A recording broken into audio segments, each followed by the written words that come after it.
കലശങ്ങളിലും ദൈവം ആദ്യത്തെ 4 ദിവസം കൊണ്ട് സൃഷ്ടിച്ച ഭൂമിയിലും കടലിലും നീരുറവകളിലും സൂര്യനിലുമാണ് പ്രശ്നങ്ങൾ വരുന്നത്.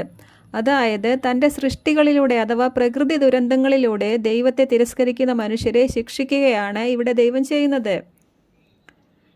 ഇനി 5-ാമത്തെ നമ്പറിൻ്റെ പ്രത്യേകത എന്താണെന്ന് നോക്കാം.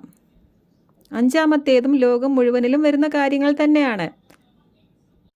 എന്നാൽ 5-ാമത്തേതിൻ്റെ പ്രത്യേകത ഓരോ 5-ാമത്തേതും സേറ്റാനിക് സ്പിരിറ്റ്സുമായും അവൻ്റെ ആൾക്കാരുമായും അവൻ്റെ രാജ്യവുമായും ബന്ധപ്പെട്ട് നടക്കുന്ന ചില കാര്യങ്ങളാണ്. 5-ാമത്തെ മുദ്രയിലേക്ക് നോക്കുക. അവിടെ എന്താണ് സംഭവിക്കുന്നത്? സുവിശേഷം പ്രസംഗിക്കുന്നവരെയും യേശുവിൻ്റെ സാക്ഷികളെയും വിശ്വാസികളുമായവരെ ദുഷ്ടൻ്റെ സന്തതികൾ അവിടെ കൊല്ലുകയാണ്.